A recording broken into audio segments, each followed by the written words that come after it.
पागल पिशाचिनी के द्वारा पिशाचिनी लोक एवं पिशाचिनियों के बारे में सुनकर मुझे बहुत सारी जानकारियां मिल चुकी थी, लेकिन मुझे जिस पल का बेसब्री से इंतजार था, अब वो समय आ चुका था।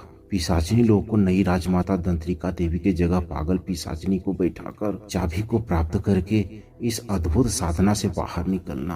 पागल पिशाचिनी पर्चा दाखिल करके चुनाव में बढ़त बनाकर भारी बहुमत मिलने से संक्रेता पिशाचिनी लोक की राजमाता के सिंहासन पर विराजमान होने के लिए पिशाचिनियों द्वारा योग्य साबित हुई। एक निश्चित समय राजमाता के शपथ ग्रहण समारोह का आयोजन किया गया। सभी पिशाचिनियां अपने वास्तविक रूप को लेकर शपथ ग्रहण समारोह में शिरकत करने पहुंच गई। मैं पागल पिशाचिनी और बूढ़ी पिशाचिनी के साथ शयन कक्ष में बैठकर रणनीति तैयार कर रहा था। तभी एक पिशाचिनी आकर बोली, संक्रेता बहन, आपको राजदरबार में चलकर राजमाता पद का शपथ लेना है। कृपया दरबार की ओर प्रस्थान करें। उस पिशाचिनी की बातों को सुनकर पागल पिशाचिनी बोली, तुम जाकर उस दरबार में उपस्थित सभी पिशाचिनियों को बोल दो कि वो लोग अपना अपना वास्तविक रूप को त्याग कर एक सुंदर स्त्री के रूप को धारण कर ले। मैं तुरंत वहां पहुंचने वाली हूँ। पागल पिशाचिनी की बातों को सुनकर वो पिशाचिनी वहां से चली गई। कुछ देर बाद पागल पिशाचिनी बोली, सुरेश, अब हम लोगों को भी दरबार की ओर प्रस्थान करनी चाहिए। मैं बोला, अभी मैं नहीं जाऊंगा, पहले तुम जाकर राजमाता का शपथ ग्रहण ले लो, उसके बाद मुझे दरबार में उपस्थित करना। पागल पिशाचिनी बोली, ठीक है। बोलकर पागल पिशाचिनी और बूढ़ी पिशाचिनी दोनों राज दरबार की ओर प्रस्थान कर गई। इधर मैं उन दोनों को दरबार में भेजकर चैन की सांस लेते हुए शयन कक्ष में लगा चारपाई पर आराम करने लगा। कुछ देर आराम करने के बाद एक पिशाचिनी आकर बोली, सुरेश बाबू, आपको दरबार में उपस्थित होने का आदेश दिया गया है, कृपया दरबार की ओर प्रस्थान करें। मैं उस पिशाचिनी की बातों को सुनकर उसके साथ साथ पीछे पीछे चलकर राज दरबार में पहुंच गया। दरबार के बाहर से ही मेरा भव्य स्वागत किया जा रहा था। राज दरबार के सभा में पहुंचकर मैं उसी स्थान पर जाकर खड़ा हो गया जहां एक बार पहले खड़ा हुआ था। मुझे देखते ही पागल पिशाचिनी बोली, मैं सभा में उपस्थित सभी सदस्यों के समक्ष ये घोषणा करती हूँ कि मानव सुरेश बाबू को जिस पिशाचिनी को तृप्त करने के लिए पिशाचिनी लोक में लाया गया है, वो कार्य इस भरी सभा में नहीं की जाएगी, क्योंकि इस पिशाचिनी लोक में लागू कुछ नियमों में बदलाव के कारण एकांतवास में तृप्त करने का कार्य करेंगे और आज से सुरेश बाबू इस पिशाचिनी लोक में राजमाता के सहयोगी के रूप में कार्य करेंगे। सुरेश बाबू को माल्यार्पण करके एक सिंहासन पर विराजमान किया जाए। पागल पिशाचिनी की बातों को सुनकर सभी पिशाचिनियां हैरान होकर मेरे ओर देखी जा रही थी। कुछ देर में राजमाता के आदेशों को पालन करते हुए मुझे माला पहनाकर राजमाता के बगल में एक सिंहासन पर बैठा दिया गया।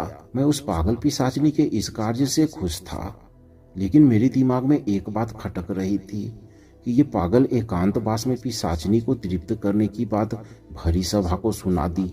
ये बात तो रणनीति में शामिल ही नहीं था। आखिर ये बात अपने दिमाग से ये पागल पिशाचिनी क्यों बोल दी? लगता है राजमाता बनने के बाद इसके अंदर घमंड का बादल उमड़ने लगा है। कहीं मुझे सचमुच उस काम पिशाचिनी को तृप्त तो नहीं करना होगा। मैं इन सब बातों को सिंहासन पर बैठे बैठे सोच ही रहा था।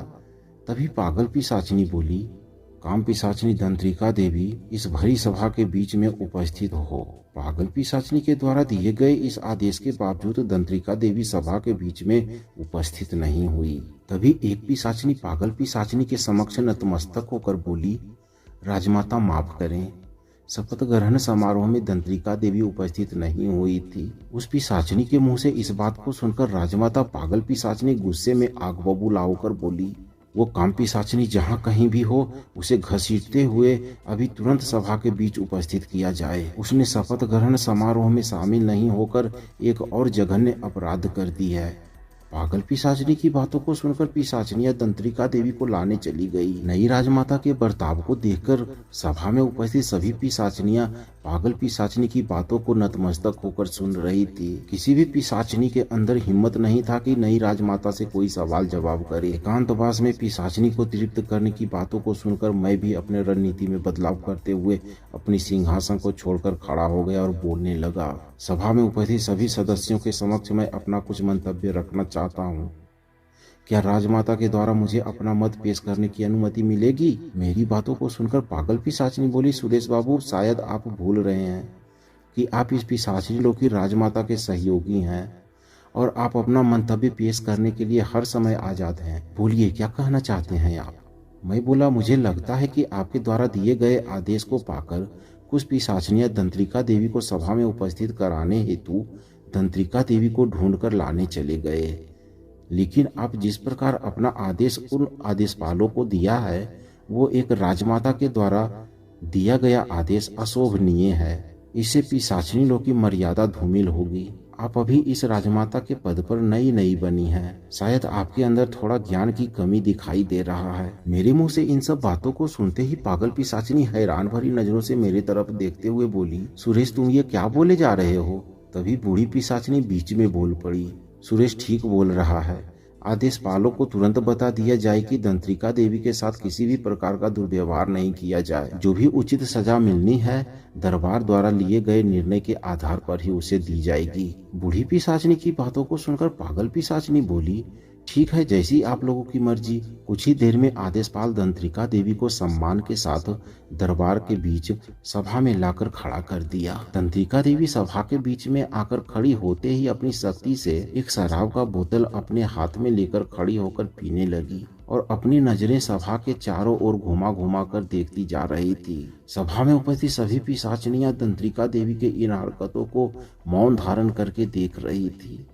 जब दंत्रिका देवी के मस्तिष्क शराब के नशे में पूरी तरह डूब गया तो दंत्रिका देवी पागल पिशाचिनी की तरफ देखते हुए बोली, हमें इस प्रकार जलील क्यों किया जा रहा है?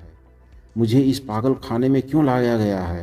तभी पागल पिशाचिनी गुस्से में दंत्रिका देवी की तरफ देखते हुए बोली, ऐ काम पिशाचिनी, अपनी जुबान को लगाम दो। ये राज दरबार है और तुम पिशाचिनी लोग के राजमाता के समक्ष खड़ी हो। पागल पिशाचिनी की बातों को सुनकर दंत्रिका देवी जोर जोर से हंसने लगी और बोली, अरे मैं भी तो वही बोल रही हूँ। जिस दरबार की राजमाता एक पागल पिशाचिनी हो तो उस दरबार को पागल खाना ही बोला जाता है। मैं तो तुम्हारी राजमाता बनने की खुशी में मशगूल था और तुम हो कि मुझे इस पागल खाने में जबरदस्ती बुला कर ले आई। दंत्रिका देवी की बातें पागल पिशाचिनी के अंदर गुस्से की ज्वाला में पेट्रोल डाले जा रहा था और गुस्से की अग्नि उसकी आंखों से फव्वारे की तरह निकल रही थी। तभी मैं खड़ा होकर बोला, राजदरबार की कार्रवाई को आगे बढ़ाया जाए। तभी बूढ़ी पिशाचिनी अपने सिंहासन से उठकर बोली, राजमाता अपने कर्तव्यों का निर्वहन करते हुए दरबार की कार्रवाई को आगे बढ़ाएं। बूढ़ी पिशाचिनी इतना बोलकर अपने सिंहासन पर बैठ गई। तभी पागल पिशाचिनी अपने सिंहासन पर से उठकर चिल्लाते हुए बोलने लगी, इस काम पिशाचिनी दंत्रिका देवी द्वारा पिशाचिनी लोग की मर्यादाओं का हनन करने के जुर्म में इसे 36 दिनों तक काल कोठरी में रखने का आदेश दिया जाता है और आज के बाद इसे पृथ्वी पर जाने के लिए प्रतिबंध लगाया जाता है। राजमाता पागल पिशाचिनी के आदेशों को सुनकर आदेशपाल दंत्रिका देवी को जबरदस्ती उस सभा से उठाकर काल कोठरी में डालने के लिए लेकर चले गए। सभा में उपस्थित सभी पिशाचिनियां अचानक अपने सही रूप धारण कर सभा को समाप्त कर अपने अपने आवास पर चली गई। मुझे कुछ पिशाचिनियां अपने साथ ले जाकर अतिथि गृह में छोड़ दी। मैं दिन भर का थका हुआ अतिथि गृह पहुंचते ही बिस्तर पर सो गया। कुछ देर तक सोने के बाद मेरी आंखें अचानक खुल गई। मेरी आंख खुलते ही नजरों के सामने एक ऐसा दृश्य था जिसे देखकर मैं शर्म से पानी पानी हो गया। पागल पिशाचिनी निर्वस्त्र होकर जमीन पर रेंगते हुए मेरे तरफ देखी जा रही थी। उस पागल काम पिशाचिनी के इस हरकत को देखते ही मुझे बहुत जोर से गुस्सा आया और गुस्से में मैं बोलने लगा, ये क्या बेहूदगी है? मेरे सामने ये सब करना बंद करो और दफा हो जाओ यहाँ से। मैं तुम्हारी शक्ल भी नहीं देखना चाहता। खुद 70 घाट की पानी को पीकर मरी है और दूसरे के बारे में बोलती है। क्या तुम अपने जीवन काल में हमेशा निर्वस्त्र ही रहती थी, जो मरने के बाद भी उसी आदत से लाचार होकर करती रहती हो? तुम इस पिशाचिनी लोग की नई राजमाता हो और तुम इस प्रकार कामोत्तेजना को लेकर जमीन पर रेंग रही हो। लानत है तेरे ऊपर जो इस पिशाचिनी लोग की राजमाता बनकर कर रही हो। मेरे इन बातों को सुनकर पागल पिशाचिनी गुस्से से कांपने लगी और मेरे तरफ देखते हुए बोली, इस तरह की बातें फिर कभी दोबारा मत बोलना सुरेश। मैं बोला, फिर तुम जल्दी से कपड़े पहन लो क्योंकि मैं तुमको इस अवस्था में नहीं देख सकता। इस अवस्था में देखने पर तुम एक वैश्या जैसी लगती हो। मेरे इन बातों को सुनकर पागल पिशाचिनी अपनी शक्ति द्वारा अपने शरीर में पूरे वस्त्र को धारण कर ली और उसकी आंखों से उदासी की आंसू निकलने लगे। उसकी आंसू को देखकर मैं बोला, अरे तुम तो नाराज हो गई। माफ करना, मुझसे गलती हो गई। अनजाने में न जाने तुमको क्या क्या बोल दिया। तब पिशाचिनी बोली, नाराज तुमसे नहीं, तुम्हारी बातें मेरे जीवन काल के अतीत में कुछ पल के लिए धकेल दिया। मैं बोला, भला मुझे क्या पता, मेरा मकसद तुम्हारे दिल को ठेस पहुंचाना नहीं था। वैसे क्या हुआ था तुम्हारे जीवन काल में जो इतनी छोटी सी बात को सुनकर भावुक हो गई? पागल पिशाचिनी बोली, वही हुआ था जो आज तक पृथ्वी पर रहने वाले किसी भी स्त्री के साथ नहीं हुआ। मेरे मृत्यु की कहानी सबसे अलग है सुरेश। मैं बोला, तो क्या तुम्हारी जिंदगी के बारे में हमें जानने का कोई हक नहीं है? आज तुमको बताना पड़ेगा कि तुम किन कर्मों के कारण काम पिशाचिनी बनी।